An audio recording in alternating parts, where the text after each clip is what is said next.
Hi, in diesem Video stelle ich dir das neue höhenverstellbare Stehpult von WalkingPad vor. Normalerweise ist die Firma bekannt für ihre hochwertigen Schreibtischlaufbänder, von denen ich auch schon 3 im Test hatte. Deswegen werde ich natürlich auch den Schreibtisch in Kombination mit einem WalkingPad im Einsatz testen.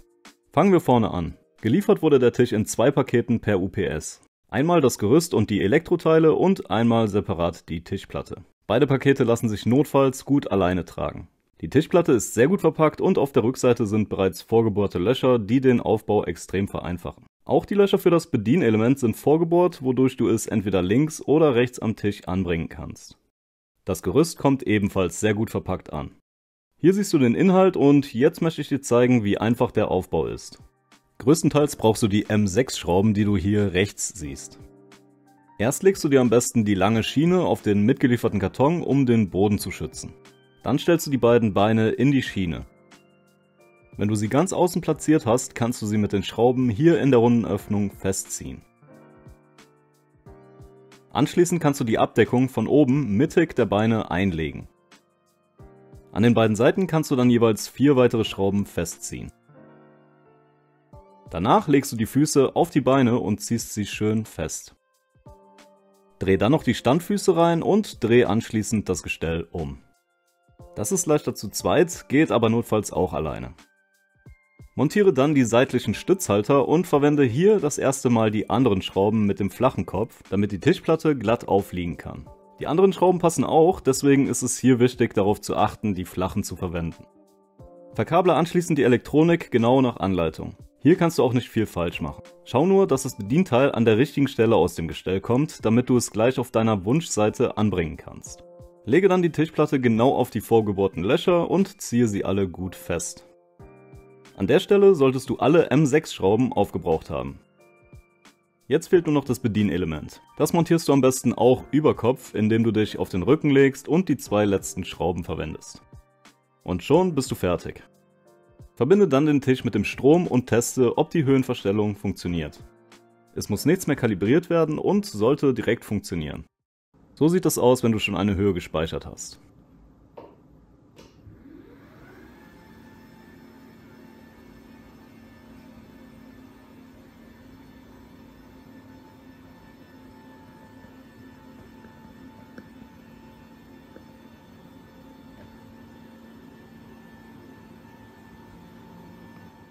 Um dies zu tun, musst du erstmal den Tisch mit den Pfeiltasten auf deine Wunschhöhe fahren, die gespeichert werden soll. Wir speichern in dem Fall die Maximalhöhe von 120 cm ein, indem wir die Taste M und dann die 4 drücken. Diese Höhe ist jetzt auf der Position gespeichert. Fahren wir den Schreibtisch jetzt auf 117 cm runter und speichern die Höhe auf der 3, können wir diese jederzeit mit einem Tastendruck wieder anfahren. So sieht es dann aus.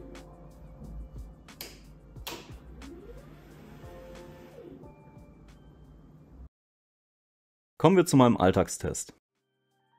Dazu teste ich das Arbeiten im Sitzen, Stehen und auf dem WalkingPad.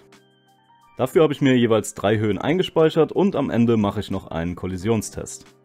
Im Sitzen lässt es sich sehr gut an dem Tisch arbeiten. Die Tischoberfläche fühlt sich gut an und das Weiß wirkt sehr clean und hochwertig.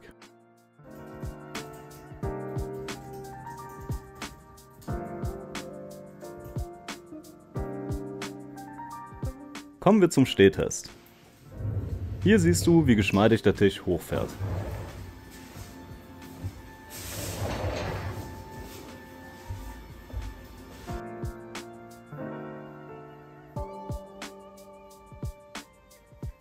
Im Stehen lässt es sich auch gut am Laptop schreiben.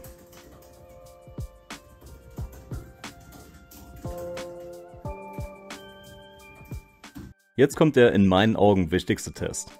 Da WalkingPad hauptsächlich Schreibtischlaufbänder herstellt, muss der Tisch natürlich auch dafür geeignet sein. Beziehungsweise er muss sogar dafür gebaut sein. Für den Test verwende ich das größte Laufband der Firma und zwar das WalkingPad X21. Hier siehst du, es passt schon mal gut drunter.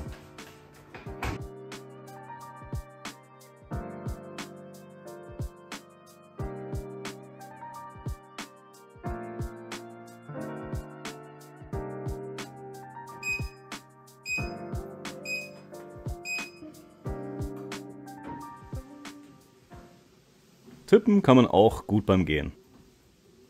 Da das Stehpult hier auf höchster Höhe steht, würde ich es auch nur bis zu meiner Körpergröße von 1,86 m empfehlen. Größere Personen können es nicht ergonomisch nutzen und werden mit dem Modell nicht glücklich werden. Zumindest wenn du vorhast, ein Walking Pad darunter zu stellen. Wenn du es nur zum Stehen nutzen willst, kann man es bis ca. 1,90 m noch gut benutzen. Während man ein paar Kalorien verbrennt, kann man den Tisch auch gut für Videos, Filme und Serien verwenden. Hier teste ich noch den Kollisionsschutz. Der soll normalerweise eintreten, wenn der Tisch während der Fahrt blockiert wird.